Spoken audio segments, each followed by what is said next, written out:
Bonjour. Dans cette capsule vidéo portera sur une technique de séparation et de détection, non seulement répandue dans le secteur biopharmaceutique, mais aussi dans une variété d'autres domaines, la chromatographie d'exclusion stérique. Sabrine et moi vous parlerons des principes à la base de la SEC et les paramètres importants de cette technique. Nous allons brièvement discuter de son historique et de comment choisir les colonnes. La capsule se terminera sur la comparaison de cette technique à une autre similaire.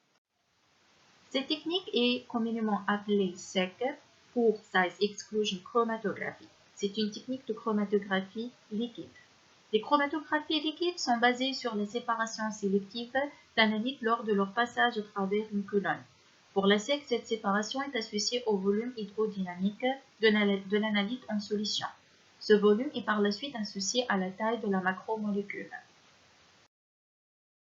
La séparation des macromolécules d'intérêt est possible pour le trajet différent que vont prendre les différentes molécules de notre échantillon. La colonne utilisée pour faire la SEC est constituée de microbilles ayant une porosité précise et contrôlée.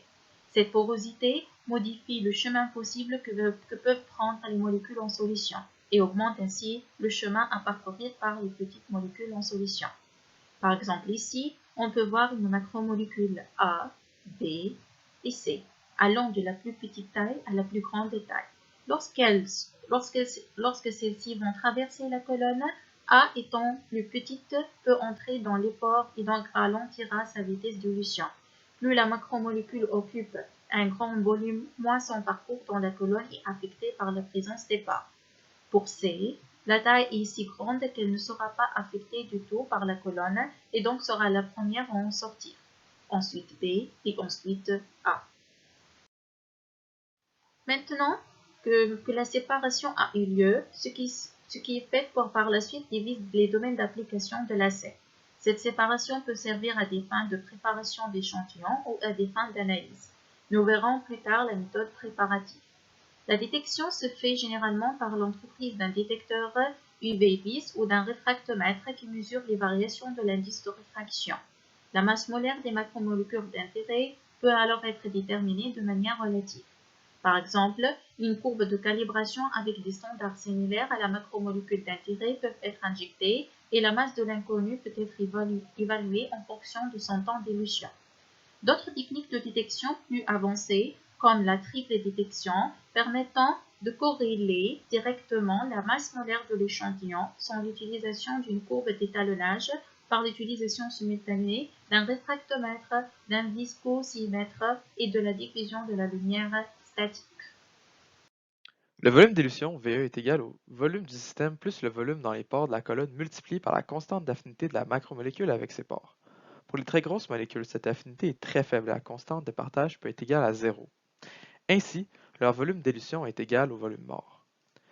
Si les polymères ont une affinité avec les pores de la colonne, ils auront différentes valeurs de constante de partage. Cette différence va faire varier leur volume d'élution et la différence de constante de partage des différentes masses molaires est à la base de cette technique lorsqu'elle est utilisée pour la détection en fonction de la concentration, ou comme technique préparative aussi pour la séparation des biomacromolécules.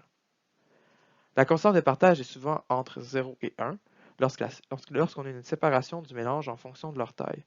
Si la colonne n'est pas adaptée aux molécules séparées, les pores peuvent être trop petits et donc on a un KD qui va être égal à 0 pour toutes les macromolécules. Si cette constante est trop grande, la macromolécule ont d'autres interactions avec la colonne, ce qui pourrait entraîner leur absorption. À ce moment, on ne fait plus la séparation seulement par la taille. Le choix des conditions expérimentales est très important pour avoir une bonne séparation des macromolécules. Ainsi, le choix de la colonne et la grosseur de ses pores sont importants à considérer. Mais avant de considérer les colonnes, le premier paramètre à identifier est le solvant. Certaines macromolécules sont solubles dans l'eau et d'autres non. Pour choisir un bon solvant, il doit répondre à 4 critères. La dissolution totale de l'échantillon. Si l'échantillon n'est pas totalement dissous, il peut être partiellement fractionné par le solvant selon la masse molaire, la cristallinité ou la composition. Le solvant doit aussi être compatible avec le système de détection. Généralement, avec un réfractomètre différentiel, l'indice de réfraction du solvant doit différer de l'échantillon d'au moins 0,05 unités. Avec un détecteur UV, le solvant doit transmettre plus de 10% de l'énergie incidente à la longueur d'onde choisie. Le solvant ne doit pas non plus dégrader l'échantillon pendant cette dissolution avec son utilisation.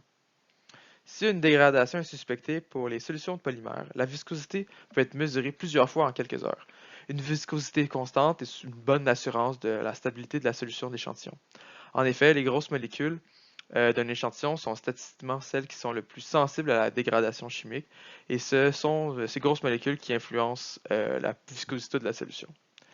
Pour les biomacromolécules, l'eau est souvent le solvant d'élution le plus utilisé et la grande majorité des cas sous forme de tampon. Les tampons permettent non seulement d'avoir un solvant à pH constant, mais aussi de permettre d'éviter que différentes macromolécules n'interagissent avec la colonne de manière non désirée, comme des interactions électrostatiques. Pour une chromatographie d'exclusion de taille réussie, il est nécessaire de choisir une colonne avec la bonne taille de pore pour la séparation que l'on veut obtenir. Une bonne règle de base est de choisir une taille de pore 3 fois plus grande que la molécule que vous essayez d'analyser. Ici, on représente un guide de plage de résolution de colonne. On peut y voir qu'un anticorps d'environ 150 kilodalton a une taille se situant au milieu de la plage de résolution d'une colonne de 300 Armstrong. Si on veut étudier une protéine plus petite, telle que l'insuline, on doit choisir une colonne de taille avec des pores plus petites, environ 100 Armstrong ou 130 Armstrong. D'autres paramètres peuvent être aussi considérés comme la vitesse d'élution, la température et la pression du système. SEC a été reconnu pour la première fois il y a 60 ans par les biochimistes, sous le nom de la chromatographie par permutation de gel ou chromatographie par filtration sur gel.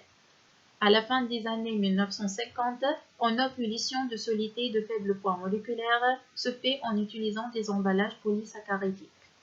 Par la suite, Ladd et Ruthven ont réalisé pour la première fois la séparation de taille des biopolymères sur des colonnes remplies d'amidon et qui sont appelées filtration par gel. Vers les années 1960, l'entreprise Pharma a fait la commercialisation des emballages réticulés de différentes porosités porte la marque de Cepadex. SEC a évolué alors pour devenir le pilier de tous les laboratoires concernés par la caractérisation macromoléculaire.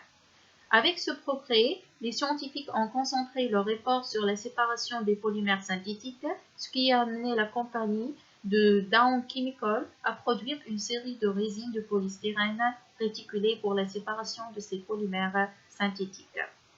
Au début des années 1970, les biochimistes sont passés des emballages en polysaccharides réticulés de grand diamètre aux emballages à base de silice à haute performance, puis aux emballages en polymère hydrophile au fur et à mesure qu'ils sont devenus disponibles ces dernières années.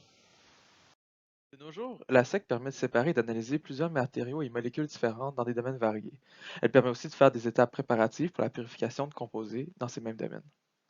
Dû à la taille des colonnes entre l'industrie et la SEC en labo, les principaux fournisseurs de colonnes ne sont pas les mêmes dépendamment du type d'application visée.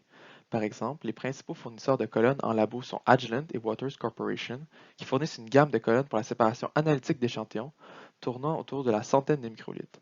Dans l'industrie, les colonnes sont beaucoup plus volumineuses et peuvent séparer une grande quantité de produits par injection. Ainsi, les colonnes sont préparées par le client avec un mélange vendu par les fournisseurs. Ses principaux fournisseurs sont Millipore Sigma et General Electric Healthcare, aussi appelé Citiva. Les colonnes préparatives peuvent faire la séparation d'échantillons allant de 5 ml jusqu'à 300 microlitres. Les volumes des colonnes peuvent varier entre quelques litres à des centaines de litres par colonne en industrie. Pour les techniques analytiques, le volume injecté est généralement de l'ordre de 100 microlitres et la taille des colonnes est d'environ d'une dizaine de microlitres. Lors de la production d'anticorps par des micro-organismes, il ne se produit pas purement des anticorps uniques. Ces anticorps font partie d'un amalgame de produits sécrétés. Après leur production, la dernière étape consiste à la purification et la séparation des anticorps monoclonaux des agrégats formés. Cette technique est très utilisée en industrie pharmaceutique. Par contre, cette technique ne permet que de séparer par la taille et n'est pas très spécifique. Pour pouvoir séparer de manière plus spécifique, il faut faire appel à sa grande rivale, la chromatographie d'affinité. Cette dernière permet de séparer les biomolécules par leur affinité spécifique et est donc beaucoup plus puissante que la SEC.